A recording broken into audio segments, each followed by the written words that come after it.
জানিয়ে দিয়েছেন। হযরত সাঈদ ইবনে আরকাম আতাকুল্লাহ হযরত যায়েদ ইবনে আরকাম রাদিয়াল্লাহু আনহু থেকে বর্ণিত আছে, তিনি বলেছেন একবার রাসূল সাল্লাল্লাহু আলাইহি ওয়াসাল্লামের সাহাবীগণ আরজ করলেন, হে আল্লাহর রাসূল, এই কুরবানি কি জিনিস? উত্তরে তিনি বললেন, এটা তোমাদের পিতা হযরত ইব্রাহিম আলাইহিস সালামের সুন্নাত। সুবহানাল্লাহ। এই হাদিসটি ইবনে মাজাহ এবং আহমদ শরীফের হাদিস।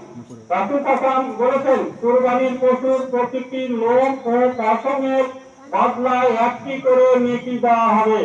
সুবহানাল্লাহ। আমরা আবার বলছি সুবহানাল্লাহি ওয়া বিহামদিহি সুবহানাল্লাহ। আমাদের পশু যদি কবুল হয় তাহলে এক কুরবানিতে তো দাম না। সুবহানাল্লাহ। সুবহানাল্লাহ। কিন্তু কবুল যদি না হয়, বড় বড় কুরবানি করলাম 2 লক্ষ টাকা দামে, 10 লক্ষ টাকা দামে, তাহলে না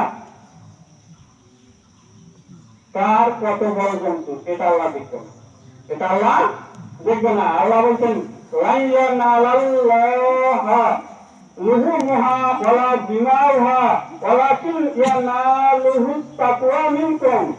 এরশাদ হচ্ছে, কখনোই আল্লাহর নিকট পৌঁছায় না এগুলোর গোশত এবং রক্ত, বরং পৌঁছায় তোমাদের তাকওয়া। কি পৌঁছাবে? তাকওয়া, আল্লাহর ভীতি। আমি আল্লাহর ভয় করলাম না মানুষ দেখানোর জন্য করলাম? আল্লাহর সন্তুষ্ট অর্জনের জন্য কোরবানি করলাম না গ্রামের মানুষ খারাপ হলো আমি যদি শুধু বলে ছাড়ি দিই? নাউযুবিল্লাহ। আসলে পশু ছোট হোক বড় হোক এটা বিষয় নয়, বিষয় হবে কি তাকওয়া। বিষয়টা কি? তাকওয়া। আমি যে জিনিসটা বোঝাতে চাচ্ছিলাম সেটা হলো